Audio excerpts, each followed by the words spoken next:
All right, so your sense of entitlement, taking up space on the planet, all wrapped up in your next step, which is belonging. Your next need, base need that must be met.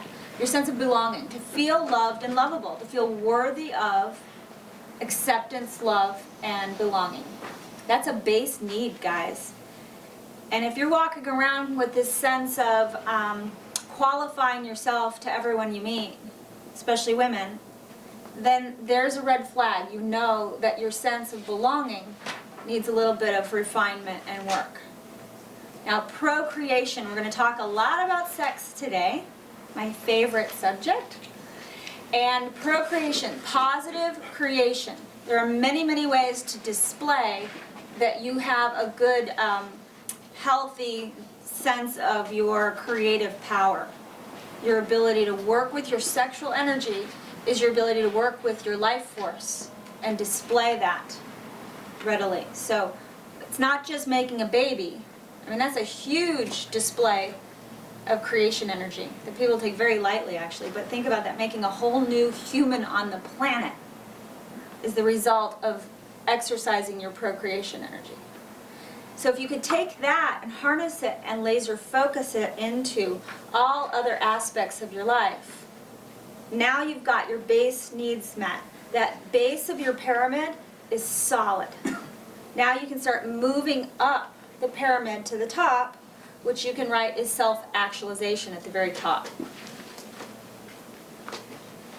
What happens in between is what you're doing right now. You're investing in yourself, you're taking seminars, you're reading, you're getting out there and practicing these things so that you can become better men, better people, more self-actualized. Self-actualized means your ability to parent yourself, to be in that role with yourself, to stabilize yourself, emotional maturity.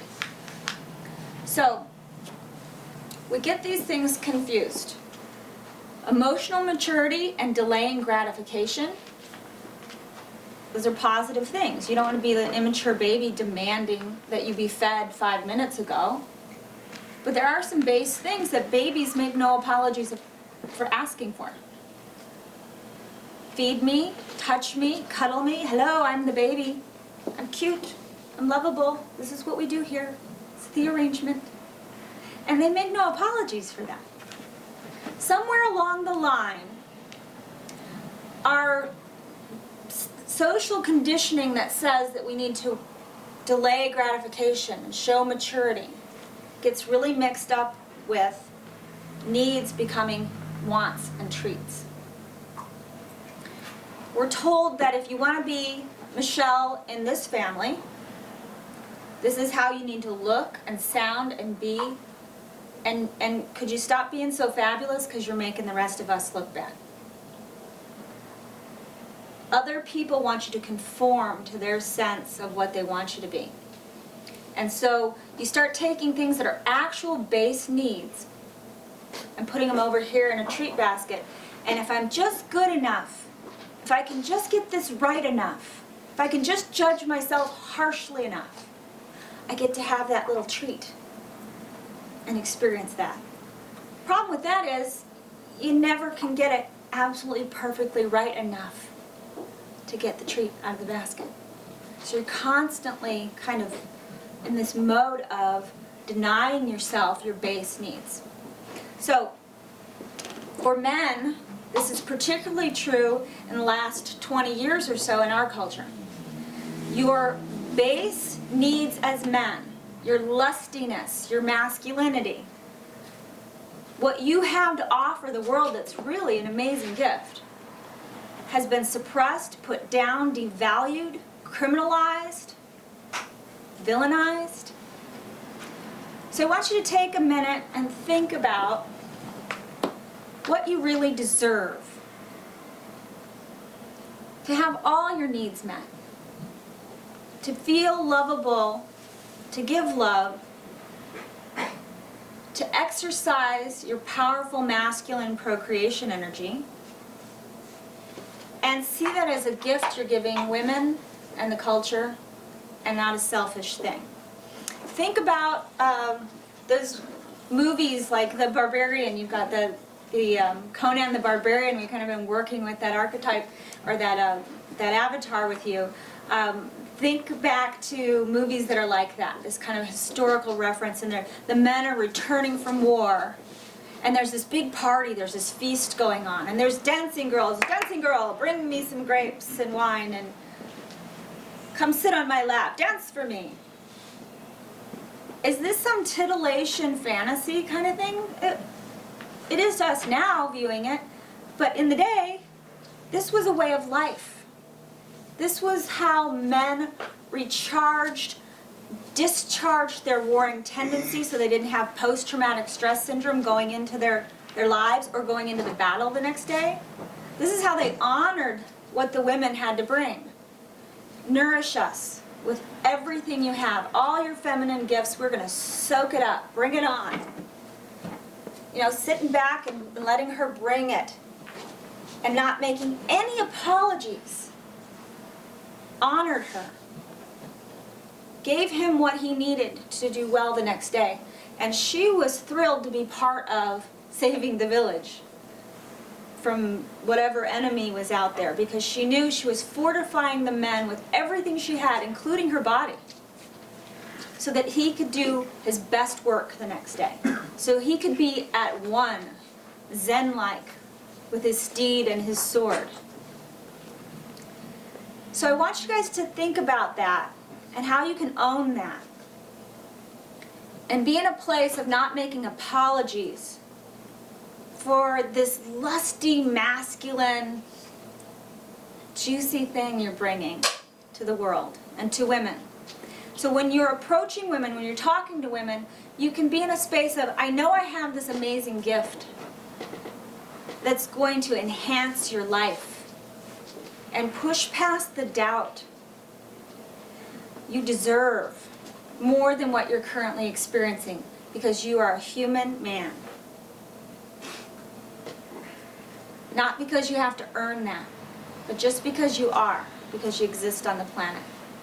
So I want you to look at what you wrote there, where you are, and Jeremiah, I would challenge you respectfully that you are not stuck. You're here. You've been showing up.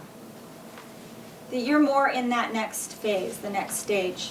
Or at least you're putting your foot over the threshold into this new place of being in a stance of, yeah, I deserve.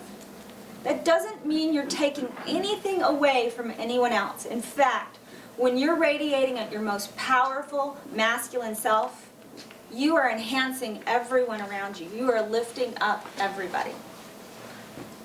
On that paper, you'll see a segment from the book called Peace Between the Sheets, about how sex can be used as a healing agent, not just as a hobby or for, random titillation, pleasure of the flesh, and not some, deep, crazy, spiritual guru kind of thing either. Just this is how we're designed to be. Is to bring our sexual energy together to enhance each other and not make any apologies for that. In fact, to really understand that you've got this amazing thing to offer. If you read a little bit later, if you take some time to read that marshmallow challenge, fascinating stuff. They took a group of second graders and they put a marshmallow on their desk. And the instructor, the researcher left the room with the instructions that if you eat the marshmallow, which you can, you totally have permission to eat that marshmallow, that's all you get. But if you can wait till I come back in the room, you get 2 marshmallows. Then they followed these kids for 20 years. They did this research study, and what they found is the grabbers, the ones that couldn't delay their gratification, that grabbed that marshmallow and just gobbled it down when the instructor was gone, that they had low impulse control, that more of them ended up in jail. They had sexual dysfunction problems. So there's a difference between being able to show sexual maturity and delay your gratification and having a good sense of what you're entitled to. The kids that waited till the researcher came back in the room and got the 2 marshmallows, they developed coping strategies like putting their head down on their desk, not even looking at the marshmallow. I can't even look at that marshmallow. Until the instructor came back and then gave them their reward. They were able to figure out ways to manage your desire to have a treat, your desire to eat, to be like everybody else is grabbing their marshmallow. I kind of want to be like them. It's very strong, it's very powerful. But if you can delay your gratification, show sexual maturity, and not get that mixed up with what your base entitlements are as a man, you're going to have a lot of success if you can get some clarity on those two things. So, when we come back, we're going to take a little bit of a break. When we come back, we're going to talk about how to make her your sex slave in bed. And it might not be what you think it's going to be. So, any questions about this? Comments? All right. Okay, guys, thanks for having me. We'll be back in a little bit.